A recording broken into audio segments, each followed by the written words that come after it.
Hello friends, आज हम पढ़ेंगे drug acting on the kidney. जो किडनी के ऊपर ड्रग्स एक्ट करेंगी वो।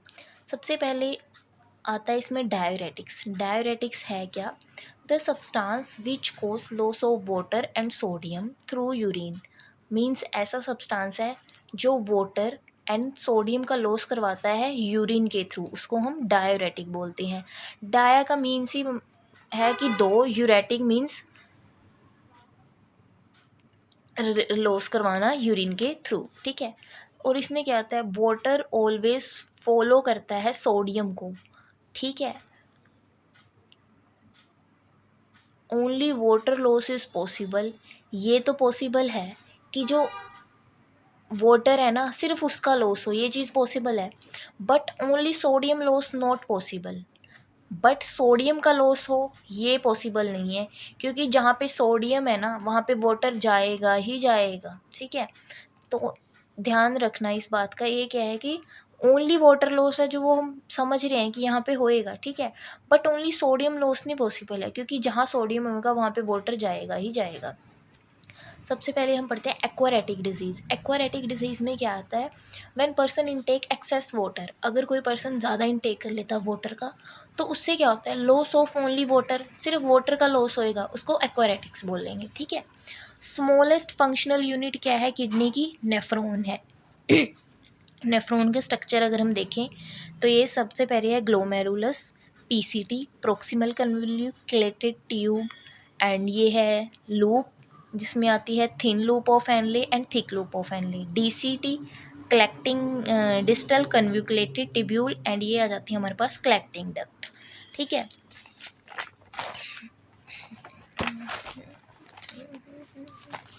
अब हम पढ़ते हैं ड्रग्स। हम इसके अंडर कौन कौन सी पढ़ेंगे? सबसे पहले पढ़ते हैं हम नॉन स्पेसिफिक डाययूरेटिक्स, जिसका मैकेनिज्म ऑफ एक्शन क्या है, ये नेफ्रॉन के हर पार्ट पे एक्ट करेंगे, एक्ट ऑन एनीवेयर। नेक्स्ट है कार्बोनिक एनहाइड्रेज इनिबिटर, ये पीसीटी पे ही काम करेंगी स्पेसिफिकली। लूप डायरेटिक लूप पे काम करेगी, सिर्फ थिक लूप ऑफ एनले पे, ठीक है। थायाजाइड डीसीटी पे, and potassium sparing diuretic only collecting duct पे काम करेंगी, ठीक है। तो आज इस पार्ट में हम सबसे पहले पढ़ेंगे नॉन स्पेसिफिक डायरेटिक, और बाकी है जो सबका अलग अलग पार्ट की वीडियो बनेगी। नॉन स्पेसिफिक की अलग बनेगी, डायरेटिक की अलग बनेगी, लूप की अलग बनेगी, ठीक है। सबसे पहले नॉन स्पेसिफिक डायरेटिक पढ़ते हैं। तो इसमें हमारे पास आता है ओस्मोटिक डायरेटिक। ओस्मोटिक डायरेटिक में हमारे पास ड्रग आती है मैनिटोल। मैनिटोल का मैकेनिज्म ऑफ एक्शन क्या है, ये क्या करवाती है, रिडक्शन करवाती है ग्लूकोज की, ठीक है। ओस्मोटिक इफेक्ट शो करेगी जिससे वाटर अट्रैक्ट होएगा, ठीक है। सबसे पहले इसका यूज़ किया जाता है सेरिब्रल एडीमा में। सेरिब्रल एडीमा में होता क्या है, ये क्या है, हमारा ब्रेन है, ठीक है। ब्रेन की ब्लड वेसल है, ठीक है। तो मैनिटोल हमने दी, यहाँ पे फ्लूइड एक्यूमुलेशन हो ही रखी है पहले से, यहाँ पे सब जगह पे क्या है, वाटर वाटर है, ठीक है।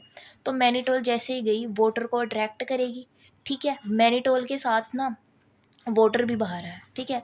तो इससे क्या हुआ, स्वेलिंग जो थी सेरिब्रल एडीमा में वो रिड्यूस होगी, है ना।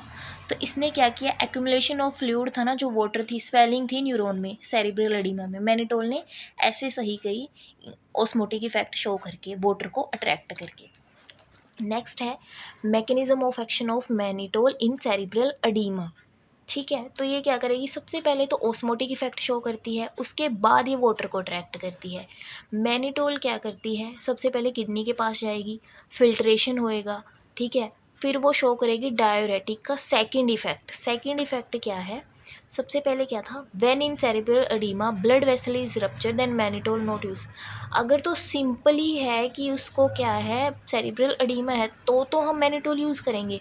बट अगर उसकी ब्लड वेसल जो है रप्चर हो चुकी है ना, तब हम यूज़ नहीं करेंगे। उसका रीज़न क्या है कि हमने मैनिटोल दी, जो मैनिटोल वाटर को अट्रैक्ट कर रही थी जब ब्लड वेसल बिल्कुल सही थी।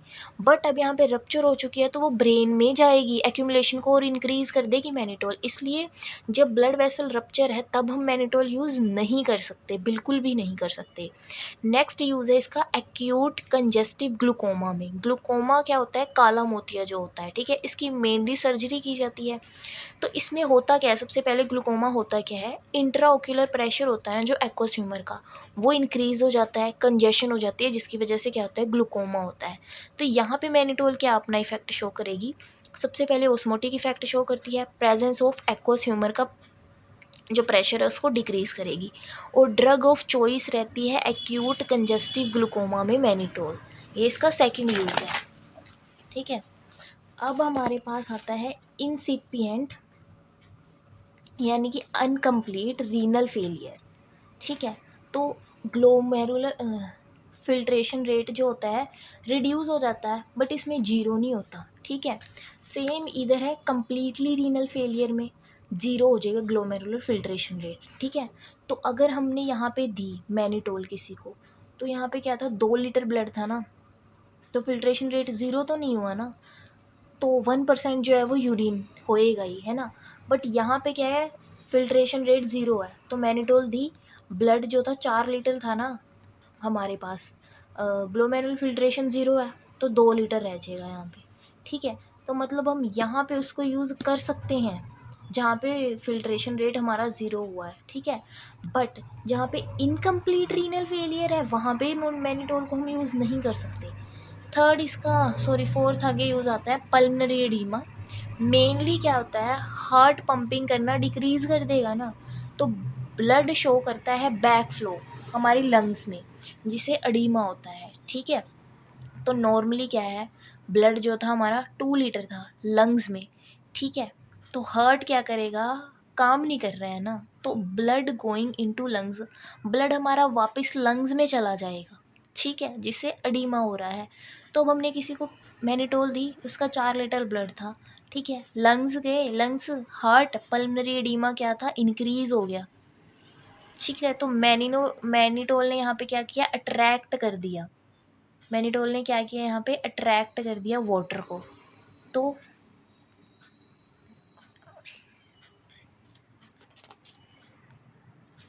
यहाँ पे क्या है कि पल्मनरी एडीमा में हम उसको यूज़ नहीं कर सकते हैं। ठीक है, थैंक यू। अगर अब इसके नेक्स्ट पार्ट में होएगा कार्बोनिक एनहाइड्रेज इनहिबिटर और लूप डायरेटिक की वीडियो। ठीक है, अगर वीडियो अच्छी लगी है तो फॉलो करना और चैनल को लाइक भी कर देना।